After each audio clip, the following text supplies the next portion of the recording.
Many people following the current state of war would agree that tanks are not completely obsolete. Their combination of firepower, protection, and mobility in a single platform makes it possible for forces to hold ground under the right circumstances.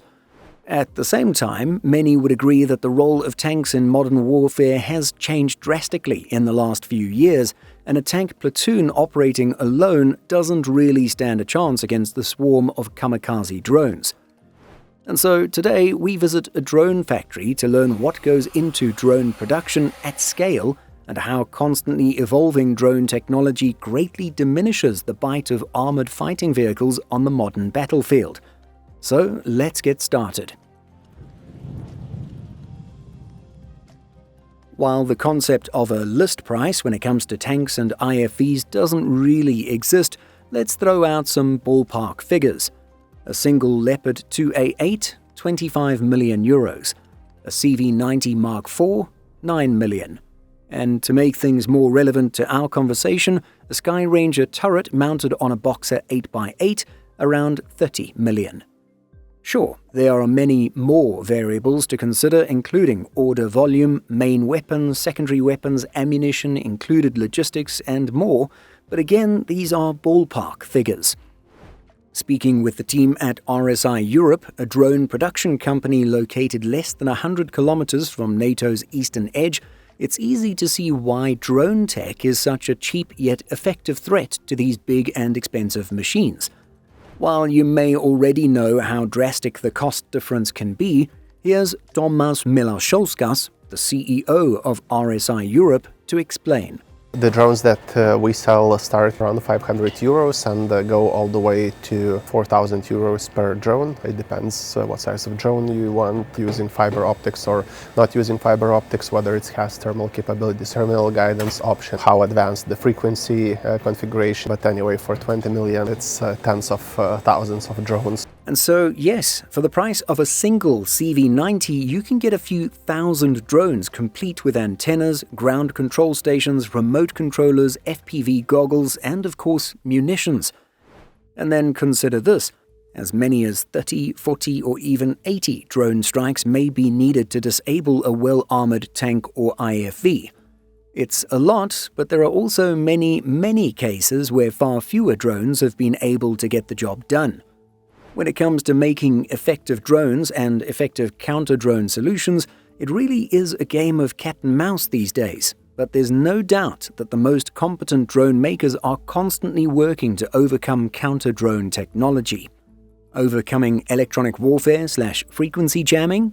Well, a well-designed drone could have multi-band control, frequency hopping, and may use non-standard video frequencies.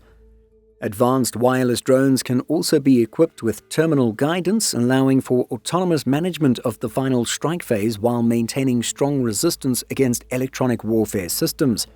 Then, of course, there's the use of fiber optic cable to protect from any sort of jamming, with their range being as much as 40+ kilometers using these lines. On the other side, you would have to consider active protection systems and maybe even anti-aircraft weapons. Well, that's where you deploy a swarm, overwhelming systems with sheer numbers. After all, certain high-value targets are worth deploying a swarm of multiple hundreds of drones. What's more, if you know about the presence of these systems, then you can first send in a swarm without munitions in order to exhaust the ammunition of the enemy before deploying your own explosives. And that truly is where it comes down to economics. You may recall the public relations blunder made by the CEO of Rheinmetall. At the end of March 2026, Rheinmetall chief Armin Papperger compared Ukraine's drone innovation to, quote, playing with Legos. This took place during an interview with the US magazine The Atlantic, where Papperger described the Ukrainian drone industry as housewives working on 3D printers in their kitchens. They don't have some technological breakthrough, he said, adding, they make innovations with their small drones, but this is not the technology of Lockheed Martin, General Dynamics, or Rheinmetall. And if you followed that story, you'll know that Papperger took a lot of heat for these remarks.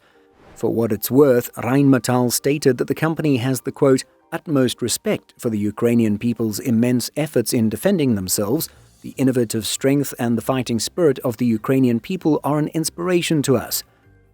But to us, what those initial comments revealed was a basic misunderstanding of how much the battlefield has changed, not just in terms of advanced technology, but in terms of economics. If Rheinmetall and defense giants like them are the metaphorical Goliaths, then Ukrainian housewives with 3D printers are the Davids, with professional drone manufacturers and their much cheaper products also fitting into this category. Commenting more generally on this disconnect between the defense giants of the world and drone startups and Ukrainian housewives, here's Mr. Milasholskas again to explain. I can fully understand Rheinmetall CEO. He comes from the background. Large systems needs to be standardized. Preferably you have one system per Europe or per alliance to have logistical synergies, to have maintenance synergies, to have repair synergies, which are just not present in the drone business. In drone field, the principles are different, and capability comes from variety, capability comes from mass, capability comes from innovation, and these Ukrainian housewives are part of that ecosystem, as well as we are, and as well as many of other companies iterating in this field are.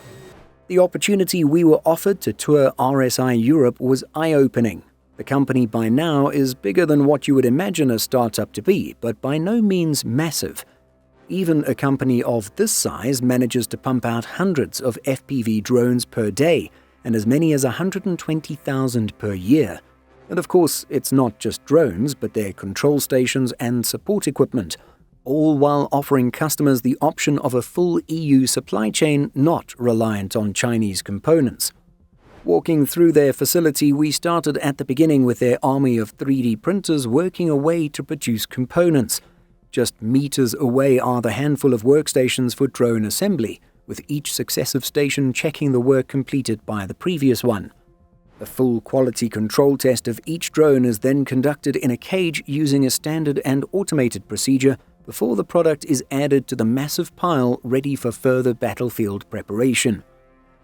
It was all a truly impressive operation, considering the company was only established in 2022 with a limited amount of funding, all after Russia launched its full-scale invasion of Ukraine. We not only produce the equipment, we are a full-fledged FPV strike system integrator. We provide the training, we help the armies to develop their doctrines, we help to set up the procedures, we help to solve all the issues around setting up an FPV strike capability. So these things are very relevant, and this experience that we've gained throughout the years is not something you can very easily replicate. The company now works closely with the Lithuanian armed forces and has also sent thousands of drones to Ukraine to support the war effort, while also having the opportunity to refine its products. So, to circle back to the title of this video, it would seem that in many cases it would be a much better use of funds to purchase and deploy tens of thousands of drones rather than a tank platoon. The low cost of these small devices/weapons really does appear to be much more useful for offensive operations, and considering the insanely high cost of big-ticket items like Leopards, Boxers, CV-90s and more, drones in the hands of a well-trained army could be, without a doubt, a serious force multiplier. But again, tanks and IFVs do continue to have their roles in taking and holding territory, though one has to wonder if UGVs, or unmanned ground vehicles, will be making their manned counterparts obsolete in the future. Indeed, Ukraine is already proving that these ground-based drones are effective in seizing land. And just to be clear, this is not a sponsored video, and we took no money from RSI Europe to produce this video. We were offered the opportunity to speak with the CEO and tour company facilities, and well, as you can see with everything we've presented, the topic is highly relevant to the current state of warfare and defending NATO territory. So on that note, we do have to thank the team at RSI Europe for their time and for hosting us and answering our questions. But of course, what do you think of all of this? Do you think that the big defense giants are overestimating their power while underestimating the abilities of drones? And when the latest drone tech meets the latest counter-drone tech, who do you think wins out? Let us know what you think by leaving a comment.